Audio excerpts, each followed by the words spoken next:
احترام بزرگوں، دوستوں، عزیزوں اور چھوٹے چھوٹے ننھے ننھے پیارے پیارے بچوں، السلام علیکم ورحمۃ اللہ وبرکاتہ۔ اللہ رب العزت نے قرآن کریم میں ارشاد فرمایا،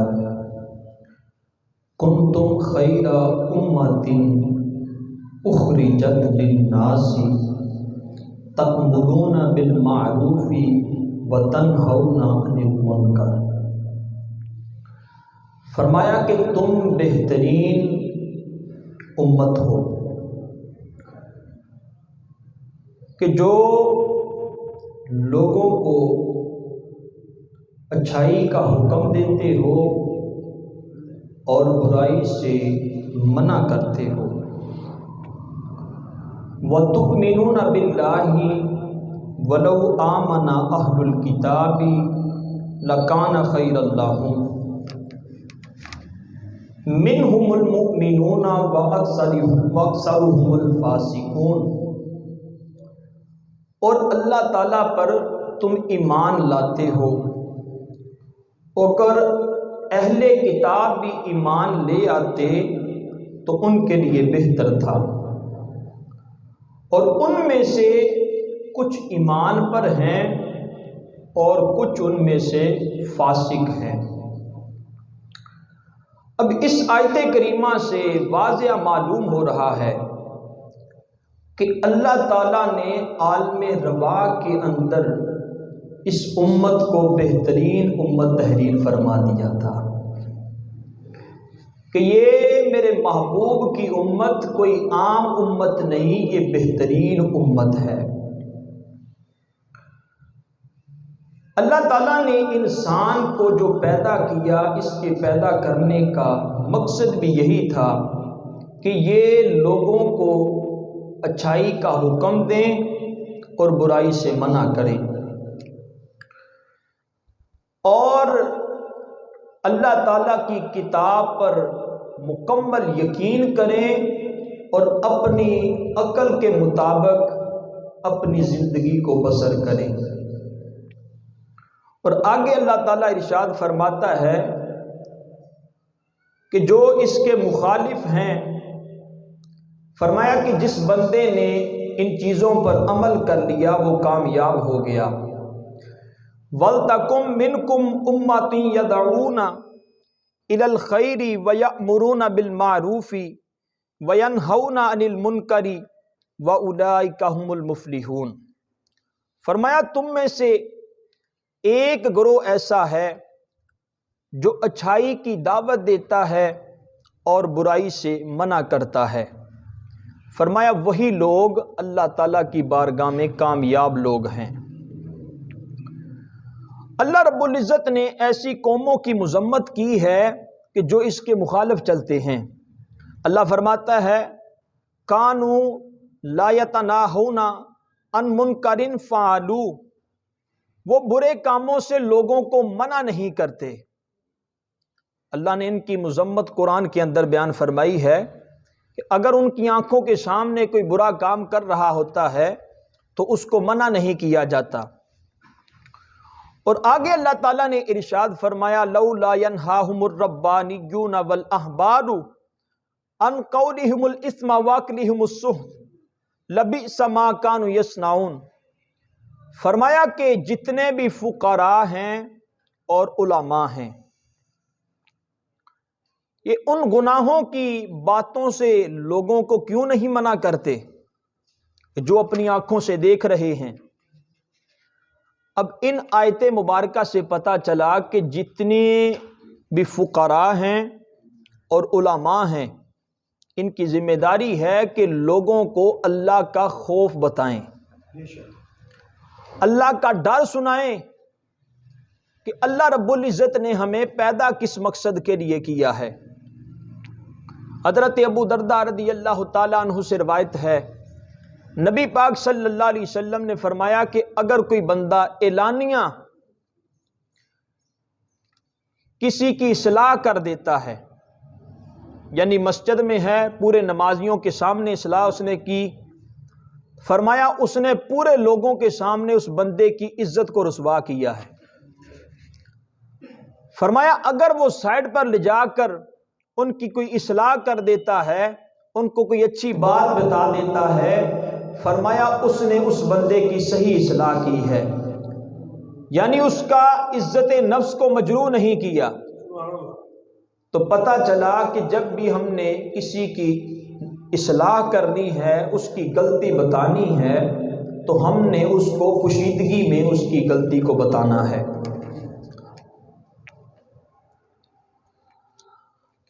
حضرت فقی ابو اللیث سمرقندی رحمۃ اللہ تعالی علیہ حضرت عمر بن عبد العزیز رضی اللہ تعالی عنہ کا قول نقل کرتے ہیں۔ آپ فرماتے ہیں کہ اللہ تعالیٰ خاص بندوں کے عمل کی وجہ سے عام لوگوں کو بھی عذاب نہیں دیتا،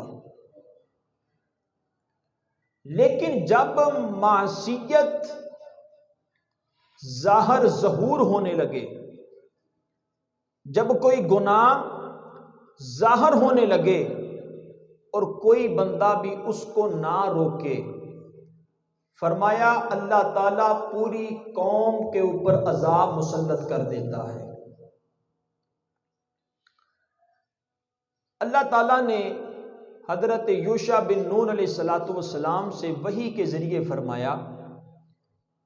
فرمایا میں تیری قوم سے 40,000 صالحین اور 60,000 بد کردار لوگوں کو ہلاک کر دینے والا ہوں۔ حضرت یوشع علیہ السلام نے اللہ تعالیٰ کی بارگاہ میں عرض کی، اے رب العالمین، جو تیرے بد کردار لوگ ہیں، بندے ہیں، وہ تو عذاب کے مستحق ہیں، لیکن جو تیرے نیک اور صالحین بندے ہیں ان کو عذاب کیوں دے رہا ہے؟ اللہ تعالیٰ فرمائے گا اس لیے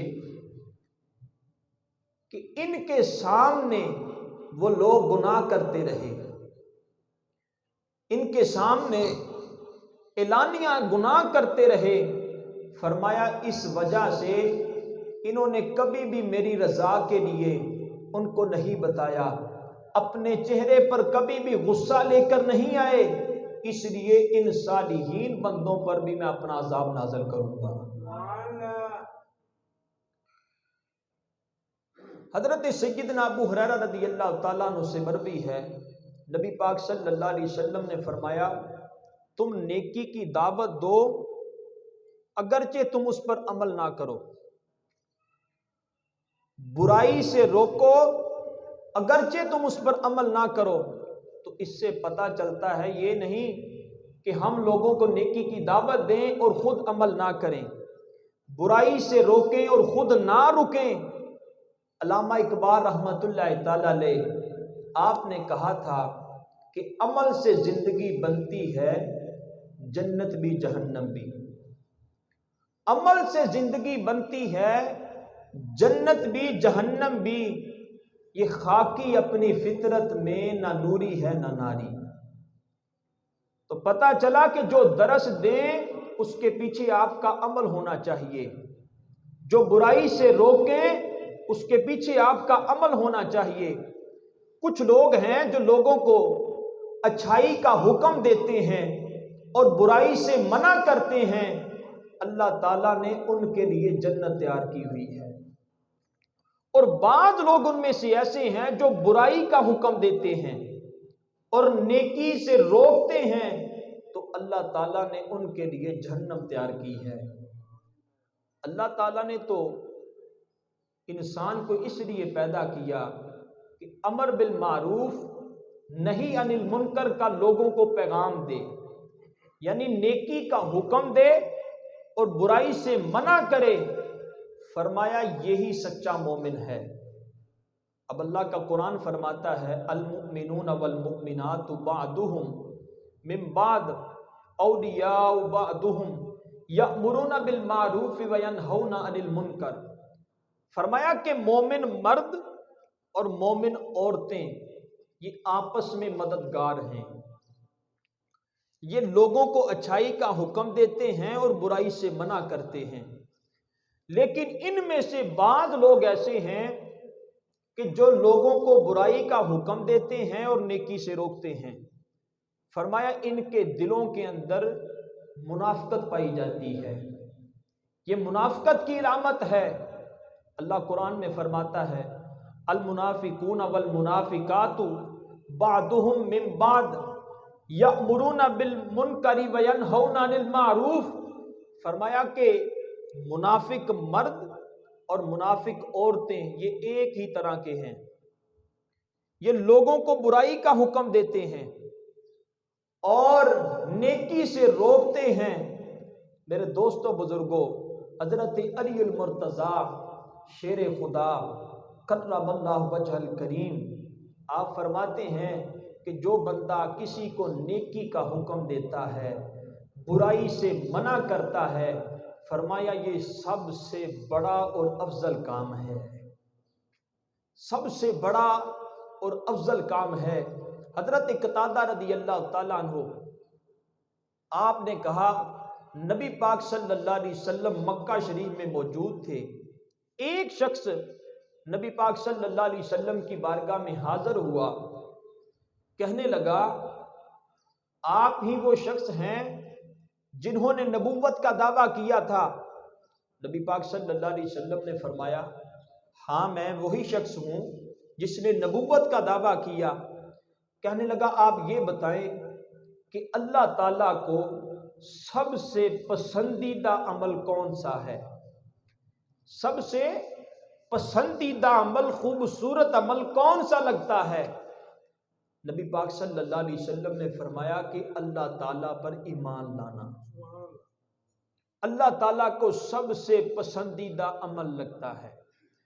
کہنے لگا اس کے بعد کون سا عمل جو آپ کو اور زیادہ پسند ہے؟ فرمایا کہ لوگوں کے ساتھ محبت سے پیش آنا، صلہ رحمی کرنا، یہ اللہ تعالیٰ کو بڑا ہی پسند لگتا ہے۔ پھر اس نے عرض کیا یا رسول اللہ اس کے بعد کون سا عمل ہے؟ فرمایا امر بالمعروف نہی عن المنکر، یعنی لوگوں کو نیکی کی دعوت دینا اور برائی سے منع کرنا، یہ اللہ تعالیٰ کو سب سے پسندیدہ عمل لگتا ہے۔ پھر اس شخص نے عرض کیا یا رسول اللہ اگر کوئی بندہ ایمان لانے سے انکار کر دے تو پھر کیا حکم ہے؟ فرمایا اس بندے نے شرک کیا ہے، اللہ کے ساتھ کسی اور کو شریک ٹھہرایا ہے۔ پھر اس نے عرض کیا یا رسول اللہ صلی اللہ علیہ وسلم جو صلہ رحمی کو قطع کر دے، لوگوں کے ساتھ اچھے طریقے سے پیش نہ آئے، فرمایا اللہ تعالیٰ کو یہ سب سے ناپسندیدہ عمل ہے۔ پھر عرض کیا یا رسول اللہ صلی اللہ علیہ وسلم اگر کوئی بندہ لوگوں کو برائی کا حکم دے اور نیکی سے روکے، فرمایا یہ بھی اللہ تعالیٰ کو سب سے ناپسندیدہ عمل ہے۔ تو حضرت فقیہ ابو اللیث سمرقندی رحمۃ اللہ تعالی علیہ آپ کی اس حدیث سے پتہ چلتا ہے اور اس حدیث سے ہمیں وہ پیغام دے رہے ہیں کہ جتنے بھی صالحین لوگ ہیں، اللہ کے نیک بندے ہیں، اگر ان کی آنکھوں کے سامنے اس کی قوم وہ لوگ گناہ کر رہے ہیں، فرمایا اس بندے کا حق ہے کہ ان کو گناہوں سے روکے، ان کی اصلاح کرے۔ اگر یہ ان کی اصلاح نہیں کرے گا تو یہ بندہ بھی اللہ تعالیٰ کے عذاب کے اندر مبتلا کر دیا جائے گا، اللہ تعالیٰ کے عذاب کے اندر مبتلا کر دیا جائے گا۔ اب دیکھیے حضرت سمود علیہ السلام، اللہ تعالیٰ نے اس قوم کی طرف حضرت ہود علیہ السلام کو بھیجا، فرمایا جاؤ جا کر ان کو تبلیغ کرو۔ حضرت ہود علیہ السلام آئے، انہوں نے آ کر تبلیغ کرنی شروع کی، لیکن انہوں نے اللہ تعالیٰ کے حکموں کی نافرمانی کی۔ اللہ تعالیٰ کے حکموں کی نافرمانی کی، یہ اپنی سرکشی کے اندر بھٹکتے رہے۔ حضرت ہود علیہ السلام ان کو تبلیغ کرتے رہے، لیکن جب یہ باز نہ آئے تو حضرت ہود علیہ السلام نے اللہ کی بارگاہ میں دعا کی، یا اللہ میں نے تیرا پیغام ان لوگوں تک پہنچا دیا، میں نے اپنی تبلیغ کا حق ادا کر دیا، لیکن یہ لوگ اپنی سرکشی کے اندر بھٹکتے پھر رہے ہیں۔ اللہ تعالیٰ نے اس قوم پر طوفان برپا کر دیا، اس طوفان کے اندر یہ پوری قوم جو ہے وہ ہلاک کر دی گئی، نیست و نبود کر دی گئی۔ اور حضرت نوح علیہ السلام اپنی قوم کے پاس آئے، اور ان کی قوم بھی اللہ تعالیٰ کے حکموں کی نافرمانی کرتی تھی، اپنی سرکشی کے اندر بھٹکتی پھرتی تھی۔ حضرت نوح علیہ السلام نے تبلیغ کی، راہ راست پر آ جاؤ، اللہ کے حکم کی طرف آ جاؤ، لیکن یہ قوم ہدایت کی طرف نہ آ سکی۔ حضرت نوح علیہ السلام نے اللہ کی بارگاہ میں دعا کی، یا اللہ کریم یہ لوگ میری بات نہیں مان رہے، میں نے تیرا پیغام ان لوگوں تک پہنچا دیا۔ اللہ تعالیٰ نے اس قوم کے اوپر پانی کا عذاب نازل کر دیا، وہ پوری قوم پانی کے اندر اللہ تعالیٰ نے غرق کر دی۔ اس کے بعد حضرت فرعون علیہ السلام، حضرت فرعون، اس قوم کی طرف اللہ تعالیٰ نے حضرت موسیٰ علیہ السلام کو بھیجا، حضرت ہارون علیہ السلام کو بھیجا، فرمایا یہ قوم اللہ تعالیٰ کے ذکر سے بہت غافل ہے، جاؤ جا کر ان کو تبلیغ کرو، شاید یہ اللہ کے راستے کی طرف آ جائیں، راہ حق کو اختیار کر لیں۔ حضرت موسیٰ علیہ السلام، حضرت ہارون علیہ السلام آئے، تبلیغ کرتے رہے، لیکن وہ لوگ اپنی سرکشی کے اندر مبتلا تھے، وہ اللہ کے حکم کو نہیں مانتے تھے۔ حضرت موسیٰ علیہ السلام نے اللہ کی بارگاہ میں دعا کی، یا اللہ میں نے تیرا پیغام ان لوگوں تک پہنچایا، لوگوں کی تبلیغ کی، لیکن یہ راہ راست پر نہیں آ رہے۔ اللہ تعالیٰ نے اس پوری قوم کو دریا کے اندر غرق کر دیا۔ اور لوط علیہ السلام کی قوم، یہ اتنی بڑی قوم تھی کہ 5 شہروں کے اندر موجود تھی، 5 شہروں کے اندر یہ لوگ رہتے تھے، اتنی بڑی قوم تھی۔ لیکن اس قوم نے کیا کیا کہ جو نوعمر لڑکے ہوتے تھے ان کے ساتھ زنا کرتے تھے، ان کے ساتھ بدفعلی کرتے تھے، اور سرعام یہ گناہ کرنا شروع کر دیا تھا۔ اللہ تعالیٰ نے لوط علیہ السلام کو بھیجا، فرمایا جاؤ جا کر ان کو تبلیغ کرو، شاید یہ میرے راستے پر آ جائیں۔ دیکھیے اللہ تعالیٰ کتنا غفور و رحیم ہے کہ پیدا کرنے والے بھی وہی ذات ہے، اور وہی ذات نبیوں کو بھیج رہی ہے کہ یہ لوگ راہ راست پر آ جائیں، یہ لوگ ہدایت کی طرف آ جائیں، لیکن ان لوگوں نے اللہ تعالیٰ کے حکم کو نہیں مانا، اللہ کے حکموں کو نہیں مانا، اپنی سرکشی کے اندر مبتلا رہے۔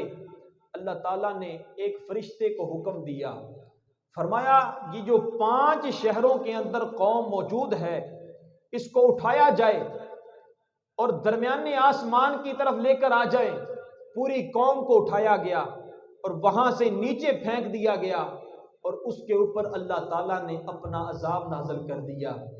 تو میرے دوستو بزرگوں، قرآن سے پتہ چلتا ہے، احادیث مبارکہ سے پتہ چلتا ہے کہ جو بندہ اللہ تعالیٰ کی نافرمانی کرتا ہے، اس کے حکموں کو نہیں مانتا، تو پھر اللہ تعالیٰ یہ نہیں دیکھتا کہ اس قوم کے اندر میرے صالحین بندے رہتے ہیں، میرے نیک بندے رہتے ہیں، بلکہ اللہ تعالیٰ پوری قوم پر عذاب مسلط کر دیتا ہے، اس لیے کہ ان نیک لوگوں نے ان لوگوں کو پیغام کیوں نہیں پہنچایا، ان کے دلوں میں اللہ کا خوف کیوں نہیں پیدا کیا، ان کی سوچوں کے اندر اللہ تعالیٰ نے خوف کیوں نہیں پیدا کیا۔ تو تو میرے دوستوں بزرگوں، قرآن واضح طور پر بتا رہا ہے، حضور کا فرمان بتا رہا ہے کہ جو قوم راہ راستے بھٹک جاتی ہے پھر اللہ تعالیٰ ایسی قوم کو ذلیل و رسوا کر دیتا ہے۔ تو خدارا آئیں اپنے رب کی طرف رجوع کریں۔ آج ہم انگریز کے پٹھو بن گئے ہیں، ہمارے گھروں میں قرآن نہیں ہے، اگر ہے تو اس کی تلاوت نہیں ہے، ہمارے گھروں میں مصلے ہیں لیکن نماز نہیں ہے، ہمارے گھروں کے اندر تسبیحاں ہیں لیکن ان پر درود و سلام نہیں ہے۔ تو انگریز نے جو اس کا مشن تھا اس نے ہمیں اس مشن پر لگا دیا ہے۔ آپ دیکھ رہے ہیں ہمارے ملک پاکستان کے کیا حالات ہیں، دور کیا جائیں، اپنے گھروں کو دیکھ لیں کہ گھروں کے اندر کتنا اتفاق ہے۔ آج باپ اپنے بیٹے کو کچھ نہیں سمجھتا اور بیٹی اپنی ماں کو کچھ نہیں سمجھتی۔ تو میرے دوستوں بزرگوں، بھائی سے جدا ہے، وجہ کیا ہے؟ قرآن چھوڑ دیا ہے، حدیث مصطفیٰ پر عمل کرنا چھوڑ دیا ہے۔ جب تک دین تھا تو امن تھا، جب تک دین تھا امن تھا، سکون تھا۔ اب دین ختم ہوتا نظر آ رہا ہے، ہر طرف ذلیل و رسوا ہوتے لوگ نظر آ رہے ہیں۔ وجہ کیا ہے؟ کہ ہم نے قرآن کو چھوڑ دیا ہے۔ تو پہلی جو قومیں تھیں وہ گناہ کرتی تھیں، اللہ تعالیٰ پوری قوم پر عذاب مسلط کر دیتا تھا۔ تو میرے دوستوں بزرگوں، اپنے دلوں کے اندر خوف خدا کو پیدا کریں، اپنے دلوں کے اندر رب تعالیٰ کا خوف پیدا کریں۔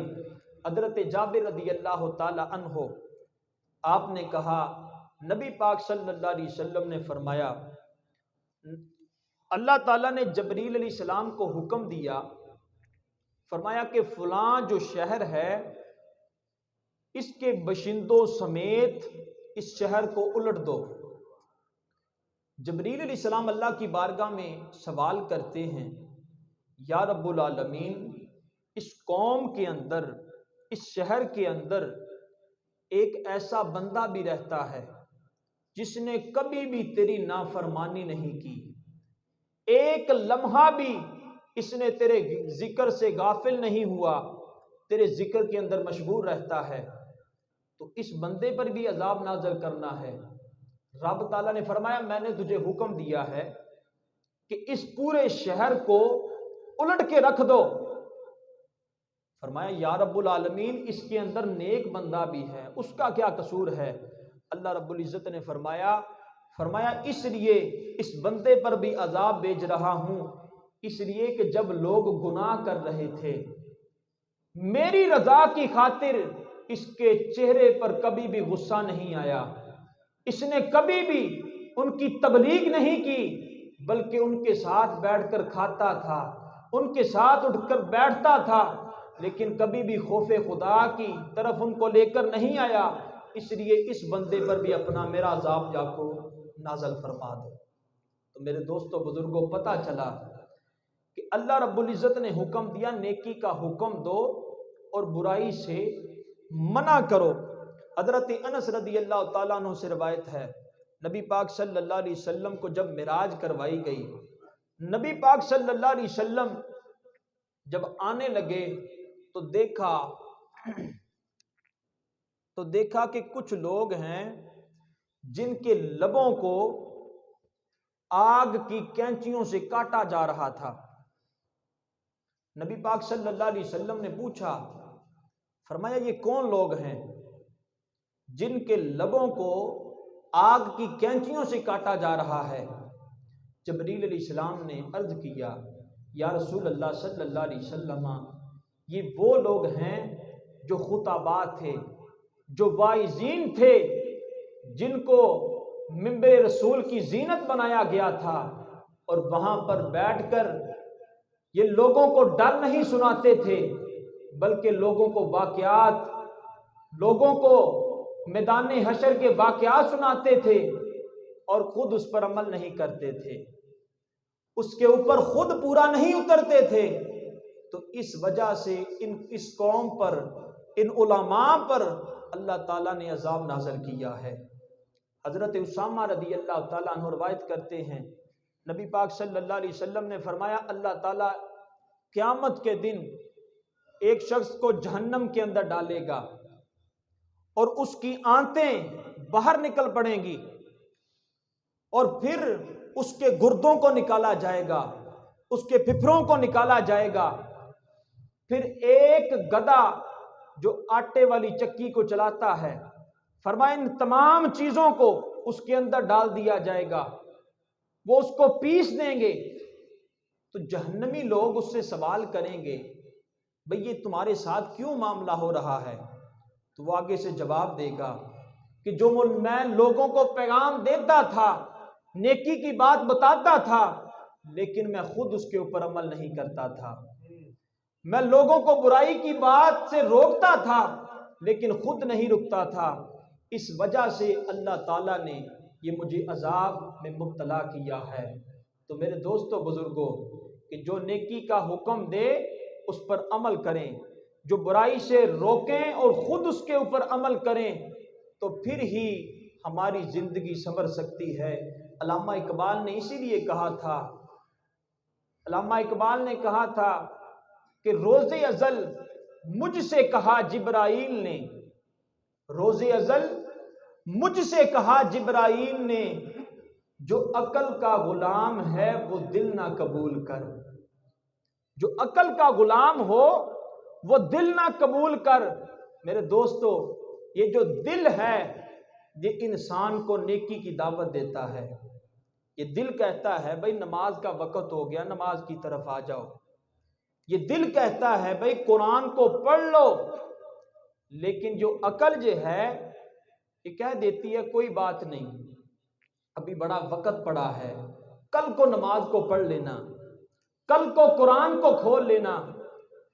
ایک اللہ والے تھے، نماز عشاء انہوں نے ادا کی اور آخر پر جو 2 رکعتیں نفل تھی، ان بزرگوں نے دل میں خیال پیدا ہوا کہ ان کو چھوڑ دیتا ہوں، بعد میں پڑھ لوں گا، لیکن پھر دل میں خیال پیدا ہوا کہ میرے دل میں یہ خیال پیدا کیوں ہوا کہ میں ان 2 رکعتوں کو چھوڑ دیتا ہوں۔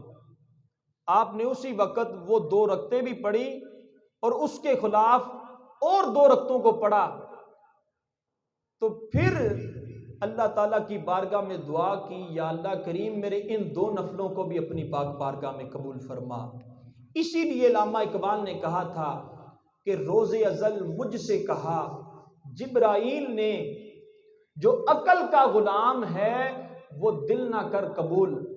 اب ایک بندہ بڑا ہی شریف ہو، سادہ ہو، اور ایک بندہ بڑا ہوشیار ہو، چلاک ہو، چاتر ہو، تو کبھی بھی جو نرم دل والا ہے، چاتر بندہ کبھی بھی اس کی بات کو تسلیم نہیں کرے گا، کبھی بھی اس کی بات کو نہیں مانے گا۔ تو میرے دوستو بزرگوں، یہ جو دل ہے یہ بڑا ہی نرم دل ہے، یہ ہمیں نیکی کی طرف لے کر جاتا ہے۔ یہ جو عقل ہے یہ بڑی چاتر ہے، یہ بڑی چلاک ہے، بڑی ہوشیار ہے۔ جب انسان دل کرتا ہے کہ میں نماز پڑھوں تو عقل کہہ دیتی ہے کوئی بات نہیں، کل کو پڑھ لینا۔ دکان پر بیٹھا ہے، دل کہہ رہا ہے کہ نماز کی طرف اٹھ، نماز کو پڑھ، عقل کہہ دیتی ہے کوئی بات نہیں، ابھی بڑا وقت پڑا ہے۔ میرے دوستو، ہم عقل کے پیچھے لگے ہوئے ہیں۔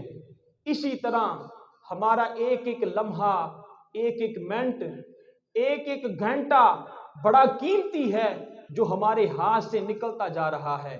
تو پھر ایک وقت آئے گا کہ جی فلاں شخص وفات پا گیا ہے، اعلان کر دیا جائے گا، اور اس کے بعد اس کے کفن دفن کا انتظام کیا جاتا ہے، نماز جنازہ پڑھی جاتی ہے، دفنا دیا جاتا ہے۔ اب میرے دوستو بتاؤ، جو عقل کا پجاری رہا تو قبر میں یہ آنکھیں حضور کی آنکھوں سے کس طرح ملا پائے گا؟ حضور کے سامنے وہ کس طرح بتائے گا کہ میں تمہارا امتی ہوں؟ میرے دوستو بزرگوں، علامہ اقبال نے کہا تھا عقل عیار ہے سو بیس بنا لیتی ہے، عقل انسان کو برباد کر دیتی ہے، اس کی زندگی کو، اس کے گھر کو برباد کر دیتی ہے۔ جب ہم دل کی ماننا شروع کریں گے تو ہماری قبر بھی سنور جائے گی، ہماری آخرت بھی سنور جائے گی۔ تو اللہ رب العزت کی بارگاہ میں دعا ہے، اللہ تعالی ہمیں خود بھی عمل کرنے کی توفیق عطا فرمائے، اور آپ دوستوں کو بھی جو نیکی کا حکم دیں اس پر عمل کرنے کی توفیق عطا فرمائے۔ یار زندہ صحبت باقی، وآخر دعوانا ان الحمد للہ۔